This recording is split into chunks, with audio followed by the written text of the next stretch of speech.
What are you doing in my office? I'm just here. So, you think you can just barge into my office and just interrupt my important work that I have going on here? Well, of course. Well, I mean, what are you hoping to accomplish? And why are you wearing a mask? Because it's awesome. And that's what I'm trying to do. I'm recording a podcast for 3,000 subscribers. Good grief.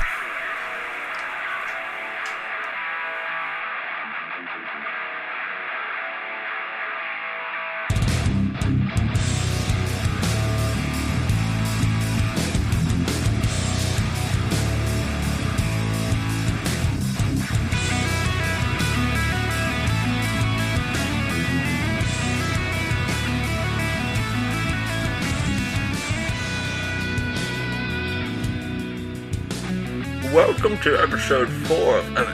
Alright, hold on. Wait. Welcome to episode 4 of Two Book Nerds and a Microphone. I'm your host, Ian. And I'm your other host, Hank. And we're just two book nerds and a microphone, talking about stuff that we love. We literally have a microphone between us. Like, it just doesn't get any more perfect than that. No, it doesn't. And shout out to everyone on Instagram. What's up? So, this week we're talking about film adaptations of books. Yes. Yes. We've kind of,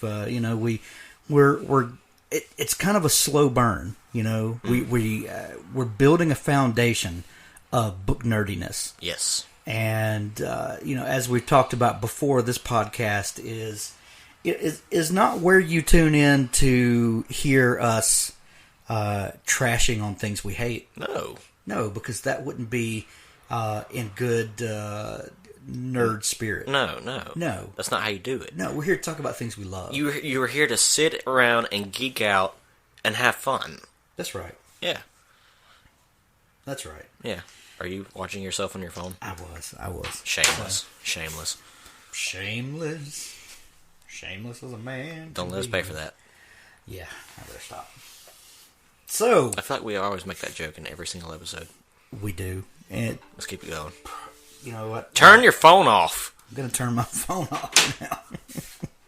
So, film adaptations. And, I've been thinking about this for like the last, 10 minutes. And not like you've had a whole week. Not like I've had a whole week to think about it. But, right.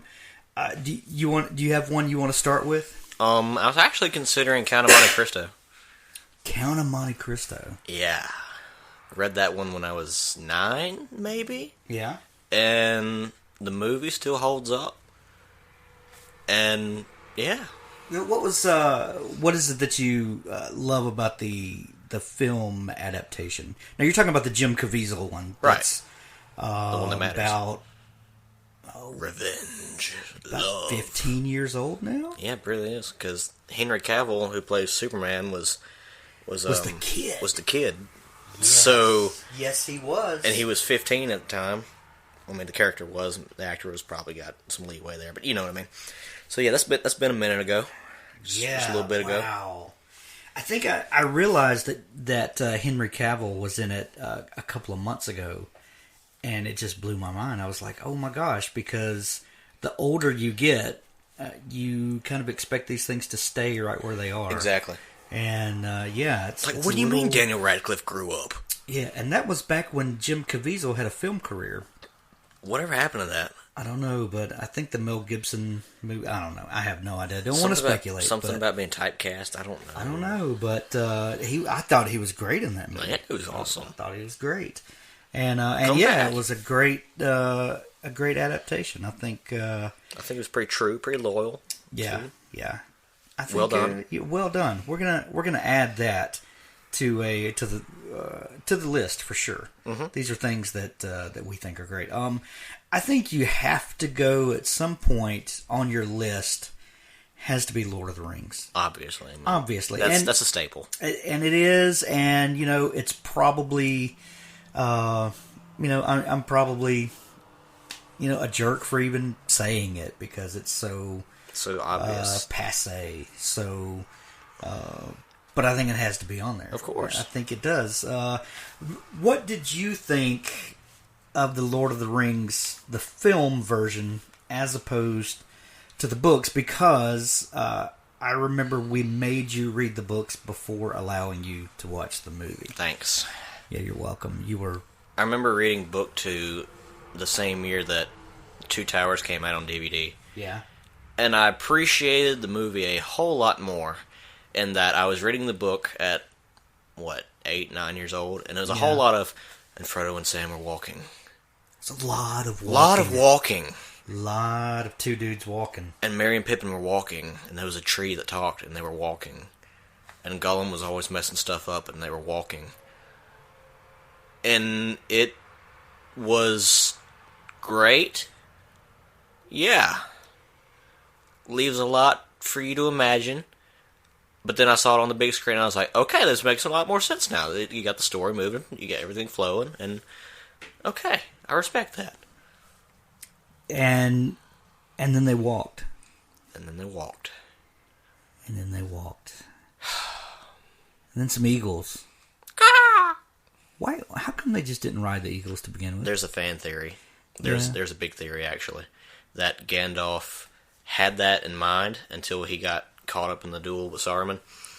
And then, when they left Rivendell on the expedition, Gandalf wanted to go up to where the eagles were nesting in the Misty Mountains, but Saruman kept blocking the way with his magic and the avalanche and everything, so he said, we'll let the ring bearer decide. And Frodo was like, okay, well, let's go through Moria because it's a shortcut. And Gimli was like, oh my gosh, let's go to Moria because my cousin's there and we're going to have a feast and everything. And then they were like, oh, wait, there's goblins and Balrogs and trolls here. So that didn't work as planned.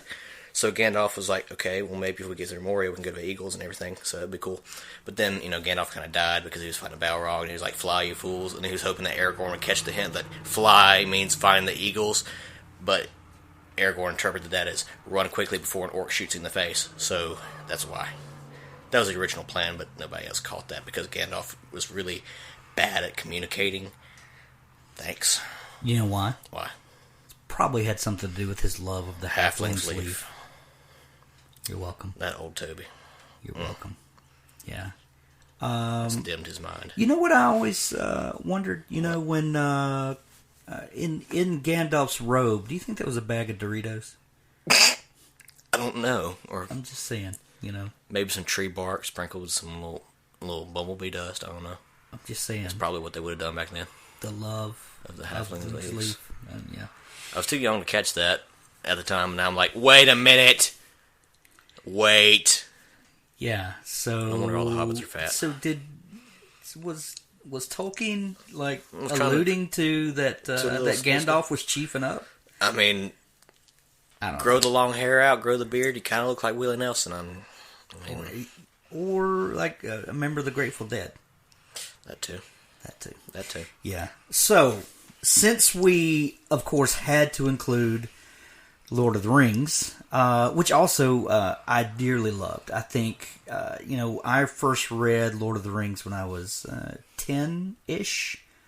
It took me quite a while to get through those because dyslexia, and my brain doesn't like for me to rearrange, to arrange letters in a proper fashion. So, as a 10-year-old kid, that it takes a little while to get through. But I was super excited that this was finally going to be on the big screen. Apart from that cartoon, when I was a kid. I don't think anybody talks about that, though. Yeah, we're not going to talk about it. Some people dearly love it. That's cool, too. It's... teach their own. Yeah, teach their own. I honestly didn't think it would ever be made into a feature film legit. And when Peter Jackson, when we saw that first one, I nearly cried. It was just one of those things that you carry this around with you for so long, and then you finally get to see it realized, and it was crazy. Even better than you ever imagined it would be. It was absolutely better than I ever imagined it could be. It was everything I hoped it would be.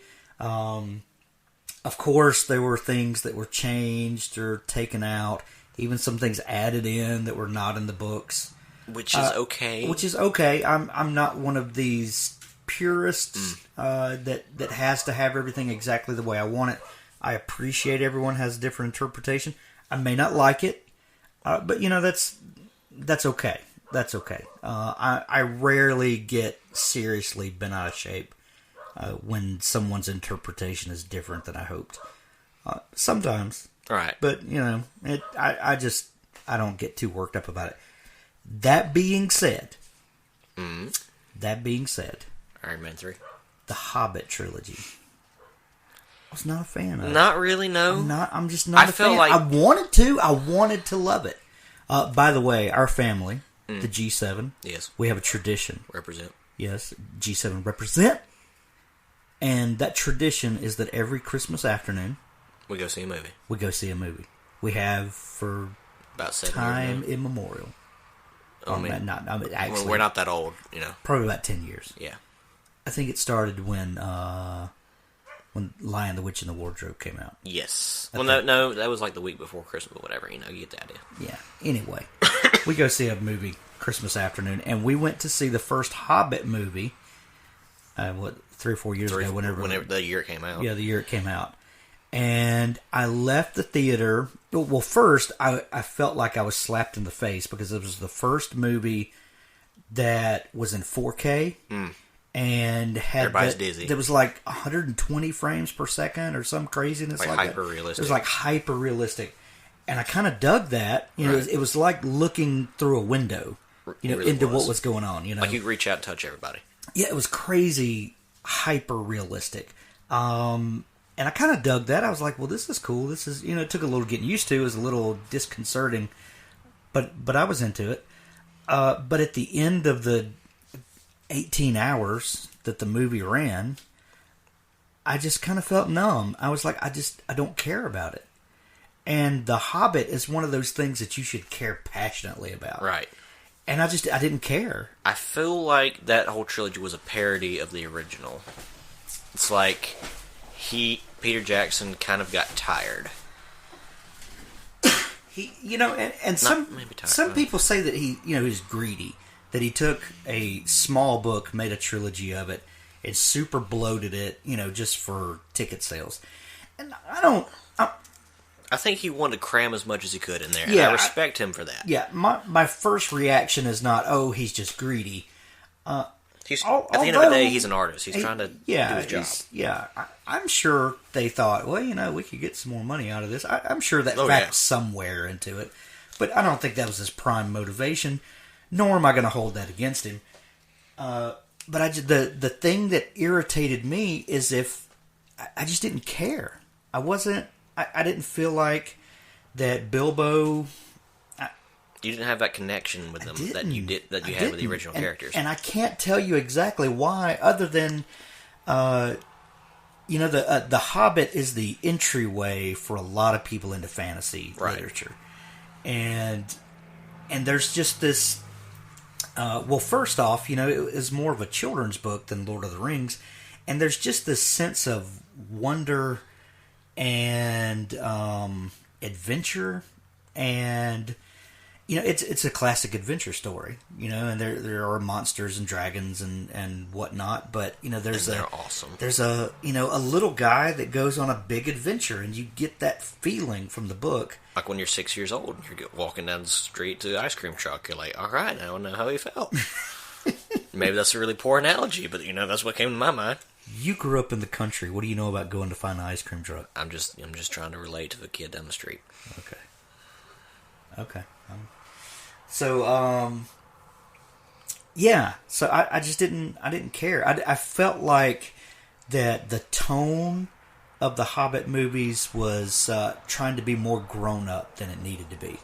They're trying too hard, maybe. Trying too hard. The Battle of the Five Armies. The third Hobbit movie is like a huge battle sequence.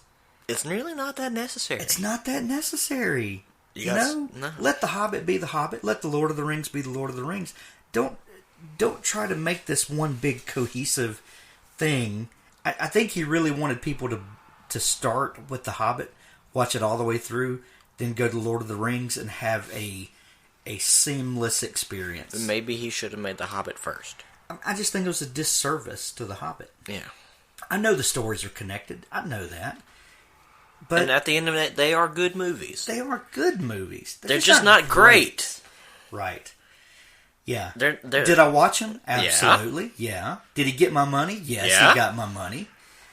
But it's just, I mean, not mad I saw them, just like, not exactly what I expected. Yeah. So, in the vein of fantasy, what do you think about, have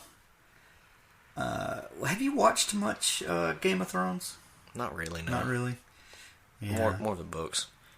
I don't know. I don't seem to get into it that much.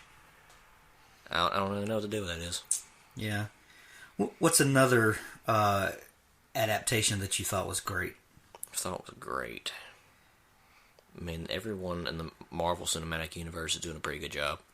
With the exception of Iron Man 3. Okay, all right. Went with my friend to go see Iron Man 3 when it was in theaters. Yeah. Junior year of high school. I hadn't seen an Iron Man film since the second one that came out when I was 8th grade. Let me interrupt you for a second. Yes. Iron Man 1 amazing. Is nearly perfect. It's nearly a perfect movie. Yes. And I'm sure there are things you can pick apart about it, but for really the first, the one that kicked off that whole wave, it's a nearly perfect movie. Yeah. It just is. And for Iron Man to be a C-list superhero at best... Like, nobody cared about him 10 years ago. No. 60s... Okay. Yeah, it's when I was in the 70s, early 80s, reading comic books in my heyday, Iron Man was a thing. Who the crap is reading Iron Man for the last 10 years? Nobody. Nobody cared about Iron Man. And then they made something awesome. Coup d'etat. Like, boom. Yeah. So, I'm sorry. So, Iron Man 1, nearly perfect. Iron Man 2, really good. Suffered a little bit from that sophomore. They've already kind of told their origin story, so then... They're trying to find something else. They're trying to find something that's trying to put him into some sort of danger, and I enjoyed Iron Man 2. I know some people thought it was kind of a dud, but I enjoyed it. But then you come to Iron Man 3. So you're with your buddy in 11th grade. And I'm in the theater. And before I begin, I don't read Marvel comics religiously. No. Not a fan. I enjoy some of them. I do. The Hulk runs are pretty good. Spider-Man's good. I just don't read them that much. I don't dislike them. They're just not my thing. I'll watch their movies. I'll read a few of their comics. I'm just not going to read them all the time. I'm going to the bookstore as soon as Justice League issue drops, okay? When the day they announce the next Justice League is coming out, I'm going to the bookstore and I'm going to read it. That's my ritual every month. That's what I do. Anyway, that being said, I don't know a whole lot about the Iron Man mythos, but I know a little bit. And I pride myself on that little bit. So when I see a movie... Wikipedia's gold. Yes. When I see a movie and it says, we're going to have the Mandarin in it, I want to see a dude with greenish skin, a Fu Manchu, long black hair, and I want him to have 10 magical rings to do awesome things. That are magical. That he got from a dragon that crash landed on Earth. Because that's what the Mandarin is. Alright? You don't go see a Batman movie to see the Joker tatted up... Wait. Never mind. Anyway. Yeah. So, I'm like, I don't know what to expect here. I'm like, Ben Kingsley is the Mandarin. I'm down with that. Love Ben Kingsley. Let's see what he's got. And we're in the climactic moment of the movie, and I'm in the theater, and if you've seen the movie, you know what the big reveal is, that the Mandarin isn't really the Mandarin. And I'm just sitting there in my chair, and I feel my heart shatter into 100,000 pieces. You felt lied to, didn't you? I felt betrayed. No, I was not okay. No. So I sat there in my chair, rocking back and forth with my arms hugged around my knees, thinking, this is not happening. I am not watching this. No, they don't do that to someone of the caliber of the Mandarin. And my buddy was like, yeah, they did. How does it make you feel? Aldrich Killian shot himself in the head in the first issue of Extremis, and he's the bad guy? Really? Yeah. Forgive me. I just get really emotionally strung up about that movie. Yeah. By the way, Peaches, the office dog, is outside the window, voicing her. She's voicing her. outside. Yeah. Meanwhile, she's the one that begged to be out there, so whatever. I think she's just upset about Iron Man 3. I'm going to chalk that up to that. She didn't start barking until then. So contrast that with a comic adaptation done well. Have you seen the Dark Knight trilogy? I have. But even then, that's not perfect. Think about it. You know, the first movie is still my favorite. Oh, of course. I mean, it's the movie. movie. I enjoy the second one with Ledger and the Joker. I do enjoy it. A little overrated, though. Yeah. Yeah. I don't even know that I call it overrated. I really enjoy that first one. I think it was really well done. Liam Neeson as Ra's al Ghul. I mean, come on now. Liam Neeson. He has a very particular set of skills. Wow. And he did find Bruce. But he only tried to kill him. Ooh, snap. So, I don't have to kill you, but I don't have to save you either. That line when I was 10 years old was like, ah! What? No, he didn't. No! Oh, all right. Mercy. Yeah, so Dark Knight trilogy. That's... Yeah, I think they captured the grittiness of Batman for the first time. Mm. You know, when coming off of that, 90s run, some painful stuff going on there. I'm not gonna lie, I do enjoy the 1989 Batman film, though. Yeah. I mean, I'm not saying it's my favorite. I do think that Jack Nicholson's Joker was more realistic in the comic books than Heath Ledger's was. I feel like Nicholson was the Joker from the comics, whereas Heath Ledger was like a mobster that put on some face paint with a Joker-ish syndrome. I don't know. Nicholson's gotten some crap for that, but, when you really think... He's kind of classic Joker is just like messing with people because he doesn't give a crap. No. And he's just like, everything's a joke. That's the point. Yeah, and he's just psychotic and crazy. Unpredictable, and everything's wild over card. the top. And yeah. And Jack captured that. And Jack captured it.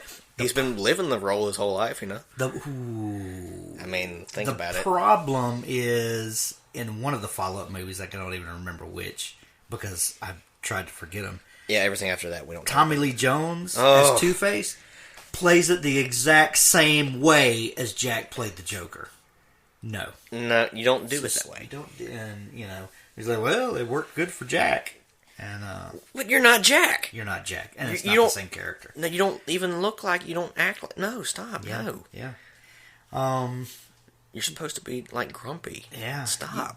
You know which one I really like? Which one? Is and this is no secret. I tell people all the time. Man of Steel. I'm a huge Man of Steel fan. I don't know why people hate it so much. I think I do, but I was a kid when the Richard Donner Superman came with Chris Reeve, and everyone's happy and bright and shiny. And it was a great movie for a pre-crisis Superman. Yes, but Man of Steel is a great post-crisis Superman. It was a different world back then, so it was a different world. It was and Chris Reeve was my Superman until Henry Cavill was, and I'm not even. It's like Bob Dylan said. These times they are changing. Was that Bob Dylan? That was Bob Dylan. Okay, just making sure I got that right. He said quite a few things too. Yes. He also said all you need is 3 chords and the truth. But yeah, play on, Bob. Play it, Bob. But yeah, I think a lot of people are upset with Man of Steel because of all the destruction and death in Metropolis. Well, you've got two super beings that are duking it out. What did you expect to happen? Exactly. You've got this crazy madman from outer space.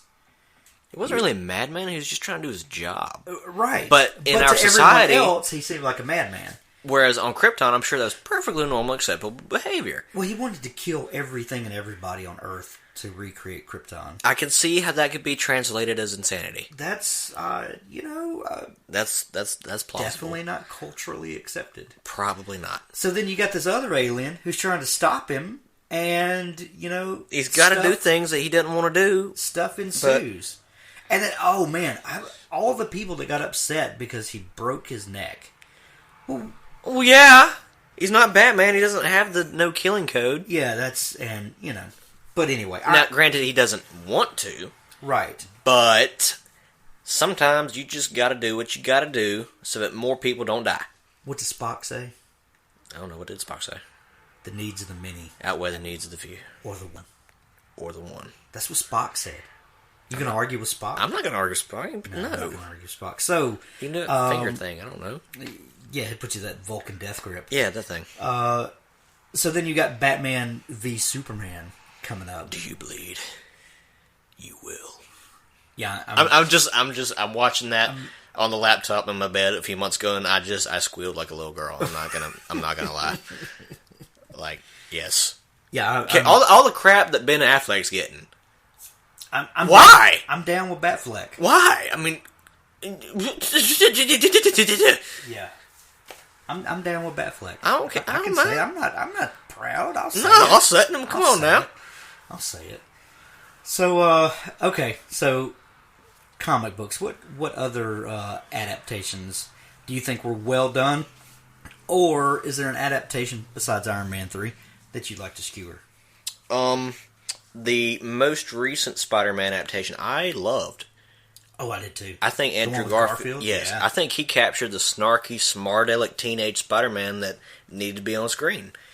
I don't really understand why he gets a lot of flack for that. I don't either. Okay, I mean, everyone's like, Tobey Maguire was better. No, Tobey Maguire cried a lot. I don't want Spider-Man to cry all the time. No. Yeah. No. So, I don't want to skewer Spider-Man 3, Sam Raimi's Spider-Man 3. But you made Spider-Man emo and did that stupid dance sequence in Times Square. And I'm not sure I can forgive you for that. Yeah. Not yet. I agree. It was wrong. It was. You noticed there was no Spider-Man 4? Yeah. Yeah, that speaks for itself. Yeah. So I think he did a great job with the other movies. Spider-Man 2, the old trilogy, one of my favorite comic book movies of all time. Perfect casting, perfect story. Loved it. I don't really know what happened after that. I'm just going to assume that you need some time and space, and I'm going to give you that, and we'll try again next time. Yeah. Yeah. So outside the genre, what any others that you're big on? I would very much like to see American Gods. Well, it's becoming a TV series. That's why I very much want to see it. Yeah. Because it's going to happen. Yeah. There are parts of it I probably don't want to see, but overall I want to see it. Yeah. I'm you know what I was surprised that I liked? Mm? And there's probably a lot of dudes out there that are going to give me crap about this. Oh boy. But Outlander, I thought was a phenomenal I know it's like a historical romance action conglomeration. I understand. I get that. The TV show, while there was a romantic story undercurrent, was not a romantic. It's time travel. It's time travel and history and historical fiction, and I dug it. And and I'm not ashamed to say that I dug it. No, I thought there were lots of sword fights. There were decapitations. There was blood galore. Gratuitous violence. I love it. And kills. Because why not? And there was a haggis or two. And some pints. and some form of rugby sort of sport. Sacred groves and portals to another Standing world. stones. And standing stones. Hello, Like, man, that's my wheelhouse. I was into it, so I thought that was fantastic. And American Gods coming up. Pretty excited for that. Speaking of which, a film adaptation, Neil Gaiman's Stardust. oh, Is an amazing. okay, Robert De Niro, sassy gay sky pirate. If that alone does not convince you to watch that movie, I don't know what else to sell you. I don't know how to sell it to you. I literally cannot find a better way to sell you that movie. Did you see that? Fortunately, The Milk is being made. Yes, and with Johnny Depp, and Edgar Wright, the guy that was supposed to do Ant-Man, but didn't. See, didn't even see Ant-Man, and not really into it. I can happily wait till Ant-Man comes out on DVD. Yep. Not I don't excited. really want to pay $10 to see a guy shrink. Yeah, not excited. I've seen Honey, I Shrunk the Kids.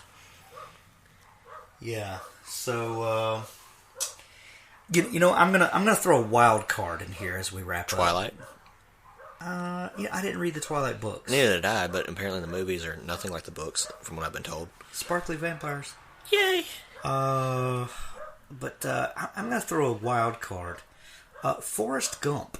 Really? You know, a lot of people don't realize that was a book first. Right. And then there was even a follow-up called Gump and Company.